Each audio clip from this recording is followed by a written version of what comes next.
வணக்கம். என்ன செய்தியை பார்க்க போறோம்னு கேட்டீங்கன்னா, ரொம்ப சந்தோஷம். எடப்பாடி பக்கம் திரும்பிய விஜய், நல்ல மாற்றம். என்னப்பா ரொம்ப சந்தோஷப்படுற? எடப்பாடி பக்கம் விஜய் திரும்பிட்டாரா? என்ன விஷயம் சொல்றேனே புரியலையே அப்படின்னு சொல்லிட்டு கேட்பீங்க. அதை பற்றி தான் விரிவா பேச போறோம். ஆனா அதற்கு முன்பாக இதுவரைக்கும் நம்ம சேனலை நீங்க சப்ஸ்கிரைப் பண்ணவே இல்லையா? அப்படின்னா சப்ஸ்கிரைப் பண்ணிக்கங்க, கொஞ்சம் சப்போர்ட் பண்ணுங்க. எடப்பாடி பழனிசாமியை பார்த்து முதன்முறையாக தவேகாக்காரங்க கண்டன அறிக்கை வெளியிட்டிருக்காங்க. தவேகாக்காரங்களுக்கு எப்போதும் ஒரு நம்பிக்கை உண்டு. இனிமே தமிழக அரசியல் களத்துல திமுக இருக்க போது, தவேகா இருக்க போது, அதிமுக இருக்கவே போறதில்ல. அதை நாம கண்டுகொள்ளவே தேவையில்லை அப்படின்னு தான் தவேகாக்காரங்க நினைச்சாங்க. அது மட்டும் இல்ல, முந்த நேத்து திருச்சி கிழக்குல நம்ம முதல்வர் விஜய் அவர்கள் பேசுகின்ற பொழுது கூட அதிமுகவை மற்றும் பலர் என்றுதான் சொன்னாரு, தீர்ந்து போன சக்தி என்று தான் சொன்னாரு, அள்ளு சில்லுகள் என்று தான் சொன்னாரு. ஆனால் அதிமுகவை நீங்க குறைத்து மதிப்பிடாதீங்க, அது அடிப்பட்ட பாம்பு, உங்களை கடிச்சே தீரும் அப்படின்னு நாம கூட வந்து விஜய்க்கு அறிவுறுத்திருந்தோம். அந்த மாதிரிதான் எடப்பாடி பழனிசாமி இன்னைக்கு விஜய் தலையில ஒரு இடியை இறக்கினாரு. அதற்கு பிறகுதான் விஜய்க்கு தெரிஞ்சிருக்குது, அதிமுகவை நாம குறைத்து மதிப்பிட கூடாது.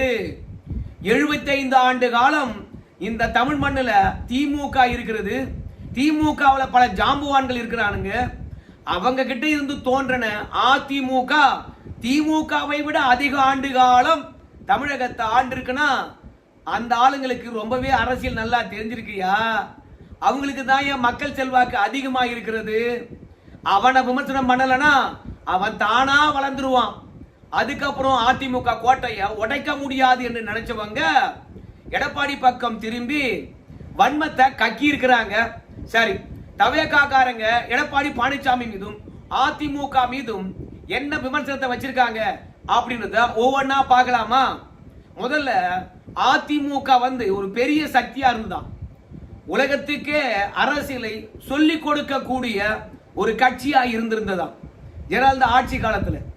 அந்த கட்சியை வந்து இன்னைக்கு சேரக்கூடாதவங்களுடன் சேர்ந்து கட்சியை எடப்பாடி பழனிசாமி மற்றும் பலர் கட்சியாக தீர்ந்து போன சக்தியாக மாத்திட்டாரு, அடகு வச்சிட்டாரப்பா கட்சியை அப்படின்னு வந்து தவேகாக்காரங்க எடப்பாடி பழனிசாமி மீது காட்டமான விமர்சனத்தை வச்சிருக்காங்க.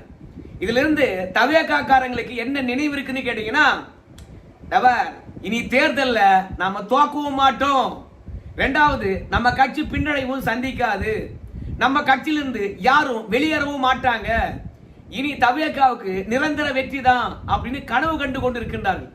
அதனாலதான் தேர்தல் களத்துல வெற்றியும் தோல்வியும் சகஜம் என்பதை தவேகாக்காரங்க உணர்ந்து கொள்ளாததுனால இன்னைக்கு அதிமுக தோத்ததனாலும் பின்னடைவை சந்தித்திருப்பதனாலும் துரோகிகளுடைய முதுகுல குத்த தருணத்தினாலும் இன்னைக்கு அதிமுக கொஞ்சம் பலவீனமா இருக்கலாம். அதனால அதிமுக தான் அழியும், ஆனா நம்ம கட்சி அழியாது, நம்ம கட்சி தோக்காது அப்படின்னு நினைச்சுக்கிட்டு அதிமுக கரைஞ்சு போச்சான், மற்றும் பலர் கட்சியாக மாறிடுச்சான், தீர்ந்து போன சக்தியா மாறிடுச்சான். இது நம்ம தோல்வியே அடைய மாட்டோம் அப்படின்னு ஒரு எண்ண மனப்பான்மையினாலதான் அதிமுக தோல்வியை வந்து பாத்தீங்கன்னா ஏடாவடமா பேசி தீக்குறாங்க. அதிமுக தான் தோல்வி வரும், எங்களுக்கெல்லாம் தோல்வி வராது, நாங்க பலமா இருக்கிறோம் அப்படின்னு வந்து விஜய் அவர்கள் தம்பட்டம் அடித்துக் கொள்ளுகின்றார். இரண்டாவது, எடப்பாடி பழனிசாமி மீது ஒரு விமர்சனம். எடப்பாடி பழனிசாமி கேட்ட கேள்விக்கும் தவேகாக்காரங்க வச்சிருக்கின்ற விமர்சனத்துக்கும் துளியும் சம்பந்தம் இல்லை. எடப்பாடி பழனிசாமி மரியாதையை விட்டு, தன்மானத்தை விட்டு, கண்ணியத்தை விட்டு காலில் விழுந்து ஊர்ந்து சென்றுதானே பதவியை பெற்றார் அப்படின்னு தவேகாக்காரங்க நம்ம எடப்பாடி பழனிசாமி மீது விமர்சனம் வைக்கிறாங்க. எடப்பாடி பழனிசாமி மக்களால் தேர்ந்தெடுக்கப்படலையா, காலில் விழுந்து பதவி வாங்கினாராம். சரி, காலில் விழுந்து பதவி வாங்கினாரு, அவரு காலில் போய் இன்னைக்கு இருக்கின்ற முதலமைச்சர் விழுந்தாரு. என்னைக்கு விழுந்தாரு அப்படின்னு கேக்குறீங்களா? 2018 மெர்சல் படம், மாஸ்டர் படம், அந்த மாஸ்டர் படமும் மெர்சல் படமும் ரிலீஸ் ஆகாம போனதுக்கு எடப்பாடி பழனிசாமி தானே எல்லா விஷயத்தையும் செஞ்சு கொடுத்தாரு. அன்னைக்கு எடப்பாடி வீட்டுக்கு யார் வந்தது? அப்பனும் மகனும் தானே. ஆனா எடப்பாடி பழனிசாமி எவ்வளவு கண்ணியத்தை கடைபிடிச்சார். வீடேறி வந்தாங்க. என்ன படம் வந்து பாத்தீங்கன்னா சிக்கலா இருக்குது, பல கோடி ரூபாய் செலவழிச்சிருக்கோம், அதனால தயவு செய்து படம் ரிலீஸ் ஆகட்டும், அப்படின்னு கெஞ்சினாங்களே இல்லையா? அன்னைக்கெல்லாம் எடப்பாடி பழனிசாமி காலில் விழுந்தவர், தன்மானத்தை இழந்தவர், பதவி பெற்றிருக்கின்றார். அந்த ஆளுக்கே கண்ணியம் கிடையாது, அந்த ஆளுக்கே தன்மானம் கிடையாது, அந்த ஆளை ஏன் நான் போய் சந்திக்கணும் அப்படின்னு மெர்சல் படத்துக்கும் மாஸ்டர் படத்துக்கும் எடப்பாடி பழனிசாமியை சந்திக்காம நீயே படத்தை ரிலீஸ் பண்ண வேண்டியதானே, ஓட்ட வேண்டியதானே? காலில் விழுந்தவங்க கிட்ட வந்து நீ காலில் விழுந்தனா நீ எந்த அளவுக்கு தகுதி குறைந்தவன், எந்த அளவுக்கு தன்மானத்தை இழந்தவன்? நான் சொல்லலீங்கோ, அதிமுக காரங்க விஜய் அவர்களை அடித்து துவைக்கிறாங்க. அது மட்டும் கிடையாது, எடப்பாடி பழனிசாமி சட்ட ஒழுங்கை பத்தி பேசலாமா, காவல்துறையை நிர்வகித்த பற்றி பேசலாமா, என்ன தகுதி இருக்குது அப்படின்னு தவேகாரங்க எடப்பாடி பழனிசாமி நோக்கி கேள்வி வைக்கிறாங்க. எதுக்காக வைக்கிறாங்க தெரியுமா? எடப்பாடி பழனிசாமி என்ன கேள்வி கேட்டாருன்னா, ஏப்பா சிங்க பெண்கள் படைன்னு ஒண்ணு தொடங்குறேன்னு, ஆனா எல்லா ஏற்பாடும் ஆன பிறகும் உங்க ஃப்ரெண்டு வீட்டு காது குத்தல் இருக்குது அப்படின்னு சொல்லிட்டு அங்க போயிட்டு அது வரைக்கும் நிறுத்தி வச்சுட்டு அடுத்த வாரம் தான் தொடங்க போறதா சொல்ற. ஆனா அது வரைக்கும் எங்க வீட்டு பெண்கள்லாம் துன்பப்படணுமா, துயரப்படணுமா, துக்கப்படணுமா? சொல்லு, நீ என்னைக்கு சிங்கப்படைய தொடங்குறது? அது வரைக்கும் எங்க பெண்களுடைய நிலைமை என்ன ஆகுறதுபா அப்படின்னு கேட்டார். ரெண்டாவது, உங்க கட்சிக்காரன் தெரியுமா, அந்த அல்லு சில்லுகள், அந்த தற்குறிகள் பல்வேறுபட்ட குற்றச்செயல்களில் ஈடுபடுது. தூத்துக்குடியில வேலை வாங்கி தரேன்னு சொல்லிவிட்டு வேன்ல ஏத்தி போய் மயக்க மருந்து கொடுத்து கூட்டு பாலியல் வன்புணர்வு செஞ்சிருக்காங்கயா. கிட்டத்தட்ட 20 நாள் ஆச்சு. 20 நாள்ல 60 குற்றங்கள் உங்க கட்சிக்காரன் பண்ணியிருக்கான். உனக்கு கட்சியும் வழிநடத்த தெரியல. நீ ஒரு தலைவனா இருந்தா தானே கட்சி வழிநடத்த தெரியும், ஆட்சியும் வழிநடத்த தெரியல. மொத்தமா நீ 6 மாத காலம் ஆட்சி எப்படி நடத்துன்றது கோர்ஸ படிச்சுட்டு வந்து அதுக்கப்புறம் ஆட்சி நடத்துறதுன்னு சொல்லிட்டு உட்காருவ, நல்லாட்சி தலைமைன்னு சொல்லுவேன். அது வரைக்கும் மக்கள் எங்க போறது, நாசமாவறதா? கட்சியே வச்சு நடத்த தெரியாத, கட்சி வச்சு நடத்த வக்கில்லாத நீ எல்லாம் ஆட்சி ஆளுவ, மக்களை காப்பாத்துவே அப்படின்னு சொல்ற பாத்தியா? அதையே எங்களால ஏற்றுக்கொள்ள முடியல அப்படின்னு எடப்பாடி பழனிசாமி காட்டமான கருத்து வச்சாரு. அதுக்குதான் தவேகாரங்க சொல்றாங்க, ஏப்பா தூத்துக்குடி துப்பாக்கி சூடு சம்பவம் தெரியுமா? அந்த தூத்துக்குடி துப்பாக்கி சூடு சம்பவம் டிவில பார்த்து தான் தெரிஞ்சுக்கிட்டேன்னு சொன்னாரே ஒரு தூங்கும் மூஞ்சி முதலமைச்சர். அவரு சட்ட ஒழுங்கை பற்றி பேசலாமா? காவல்துறை யார் கையில் இருந்தது? அப்ப எடப்பாடி கையில் தானே இருந்திருக்கணும். அப்ப தூத்துக்குடி துப்பாக்கி சூடு சம்பவத்தை யாரு செஞ்சது, யாரு சுடுறதுக்கு உத்தரவிட்டது? எடப்பாடி பழனிசாமி தூங்கி எழுந்து டிவி பார்த்து தான் தெரிஞ்சுக்கிட்டாருன்னா அப்ப காவல்துறையை யார் இயக்குனது? பதில் சொல்லு அப்படின்னு சொல்லிட்டு எடப்பாடி பழனிசாமி தான் திறனற்றவர் அப்படின்னு சொல்லியிருக்கிறாங்க. ஆனா அவங்களால ஒரு விஷயத்த சொல்ல முடியல. அதிமுக ஆட்சியில சட்ட ஒழுங்கை கெட்டு போய் கிடந்தது, பெண்களுக்கு பாதுகாப்பே இல்லை அப்படின்னு தவேகாரங்களால அதிமுக மீது விமர்சனமே வைக்க முடியல. ஏன் தெரியுமா? எடப்பாடியார் ஆட்சி காலமா இருக்கலாம், ஜெயலலிதா ஆட்சி காலமா இருக்கலாம், எம்ஜிஆர் ஆட்சி காலமா இருக்கலாம். அந்த தருணம் எல்லாம் பெண்கள் பாதுகாப்பா இருந்தாங்க. ரெண்டாவது, சட்ட ஒழுங்கு சரியா இருந்தது, தமிழகம் அமைதி பூங்காவா இருந்தது, தொழில்கள்லாம் நிறைய தொடங்கினாங்க. அதனால அதிமுக ஆட்சியில சட்ட ஒழுங்கை பற்றியும் பெண்கள் பாதுகாப்பை பற்றியும் கேள்வி எழுப்ப முடியாது. எடப்பாடி பழனிசாமி காலில் விழுந்தது பற்றி தான் பேச முடியும், துப்பாக்கி சூடு பற்றி தான் பேச முடியும், அதில் நான் பொள்ளாச்சி சம்பவத்தை பற்றி தான் பேச முடியும், ஜெயராஜ் பென்னிக்ஸ் அந்த கஸ்டடி மரணத்தை பற்றி தான் பேச முடியும். வேற ஏதாவது எடப்பாடி ஆட்சியில உங்களால வேற ஏதாவது பேச முடியுமா? அதையும் திமுக ஆட்சியில கிட்டத்தட்ட 38,990 இளம் குழந்தைகளுக்கு பாலியல் வன்புணர்வு நடந்தது. ஆனா அதிமுக ஆட்சியில் எப்படி புள்ளி உரம் சொல்ல முடியுமா? இந்த 20 நாள்ல கிட்டத்தட்ட 60 குழந்தைகள் பாதிப்படைந்திருக்கின்றார்கள். சோ நம்மளை பொறுத்த வரைக்கும் அதிமுக சட்ட ஒழுங்கை எப்படி காப்பாத்துச்சு அப்படின்றத யாரு தவேகாரங்க தெரிஞ்சுக்கணும். சமூக வலைதளத்துல யாரு என்ன பார்க்கறான், யாரு என்ன தேடுறான், இவற்றையெல்லாம் கண்காணித்து வந்தாங்க சைபர் கிரைம் மூலமாக. அதனால குற்றங்களை முன்கூட்டியே கணிக்கக்கூடிய திறனானது அதிமுக காரங்கிட்ட இருந்தது. அதனால்தான் திருடா இருந்தாலும் சரி, இரண்டாவது கற்பழிப்புகளா இருந்தாலும் சரி, கூட்டு பாலியல் வன்புணர்வா இருந்தாலும் சரி, உடனடியாக அதிமுக தடுக்க முடிஞ்சது. எடப்பாடி பழனிசாமி சொல்றாரு, ஏப்பா நீங்க செஞ்ச தப்புக்கு என் மீது பழி போடுறீங்களா அப்படின்னு கேட்கிறாரு. ஏயா முதலமைச்சர் நீதான், உங்ககிட்ட தான் காவல்துறை இருக்கிறது, நீ தான் நடவடிக்கை எடுக்கணும். கடந்த ஆட்சியில் நடந்த தொடர்ச்சி தான் இப்ப நடக்குதுன்னா ஏன் கடந்த ஆட்சியில் நடந்தது இந்த ஆட்சியில் தடுத்து நிறுத்த முடியாதா அப்படின்னு சொல்லிட்டு எடப்பாடி பழனிசாமி கேள்வி கேட்டு, உங்க ஆட்சியில ஏயா போதைப் பொருள் விற்கிற அப்படின்னு கேட்டா தலையில கல்லு போட்டா கொல்லுவீங்க. தண்டையார்பேட்டையில் அப்படிதான் நடந்திருக்குது. என்ன ஆட்சி நடத்துற? இன்னும் ரீல் ஆட்சியே நடத்திட்டு இருப்பியா? ரியல் ஆட்சிக்கு வரவே மாட்டியா அப்படின்னு எடப்பாடி பழனிசாமி சும்மா லெப்ட் ரைட் வாங்கியிருக்காருங்க.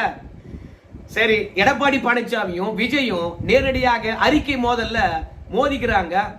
களத்துல திமுகவுக்கும் தவேகாவுக்கும் தான் போட்டி அப்படின்னு சொன்னாங்க. ஆனா களத்துல இப்போ திமுக ஐடி விங்ஸ் வந்து தவேகாவுடன் சண்டை போடுது. ஆனா திமுக தலைவரை நம்மளால பார்க்கவே முடியலையே. எடப்பாடி பழனிசாமி அனுதினமும் அறிக்கை விடுறாரு. ஆனா திமுக கிட்ட இருந்து அறிக்கை வரலையே. தலைவர் எங்க இருக்கான்னு தெரியலையே. அதான் எதிர்கட்சி தலைவர் எங்க இருக்கான்னு தெரியலையே. எடப்பாடி பழனிசாமி தொடர்ந்து ஸ்கோர் பண்ணிக்கிட்டே வராரு. அப்படி ஸ்கோர் பண்ணிக்கிட்ட போது திமுக களத்திலே இல்லைன்னு ஆகி போச்சுன்னா, அதனால விஜயா சொல்லிட்டாரு நாம தான் எதிரின்னு சொல்லிட்டு, அப்போ எதிரினா நம்ம களத்தில் இறங்கி என்ன பண்ணணும்?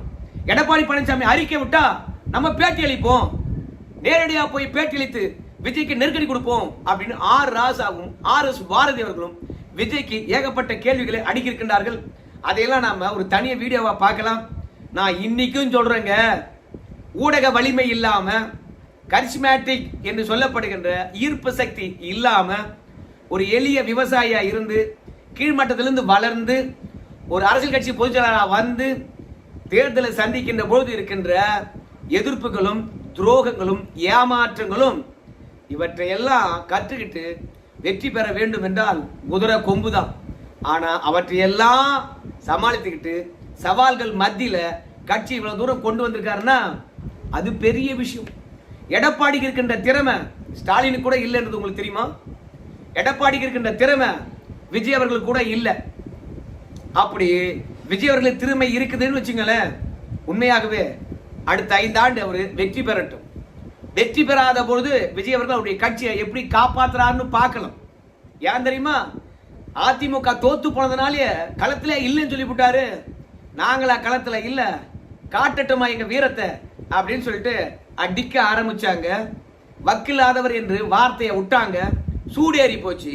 காலில் விழுந்தவன் எடப்பாடி என்று கதறி தீர்க்கிறார்கள்.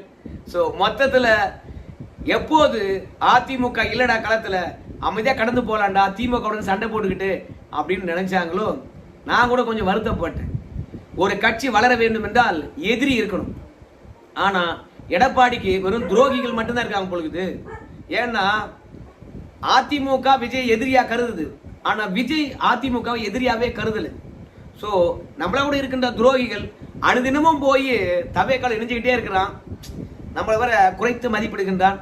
நம்மளும் ஏகப்பட்ட அறிக்கைகள் விடுறோம், மக்கள் நலன் சார்ந்து பல விஷயங்கள் பேசுறோம்.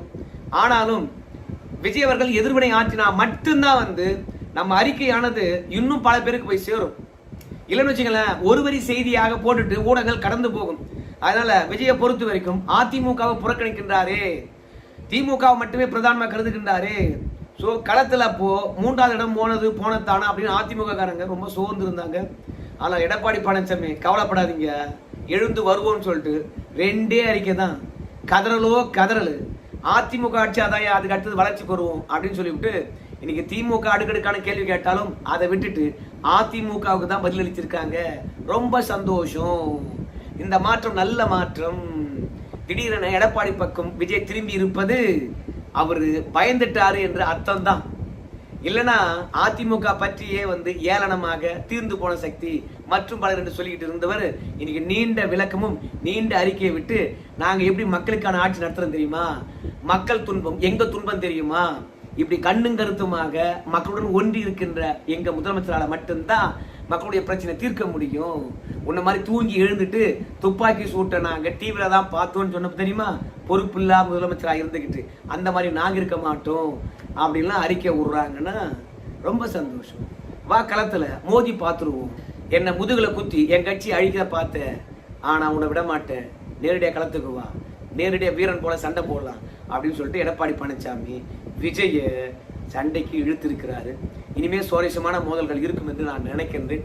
ஏன்னா விஜயை பொறுத்த வரைக்கும் திமுக கிட்ட இருந்து ஒரு ஆளை கூட இழுக்கல, ஆனா புறமுதுகுல குத்துற மாதிரி அதிமுக கிட்ட இருந்து மட்டும் அதிகமான பிற இழுத்து அதை பலவீனப்படுத்தலாம்னு நினைச்சாரு.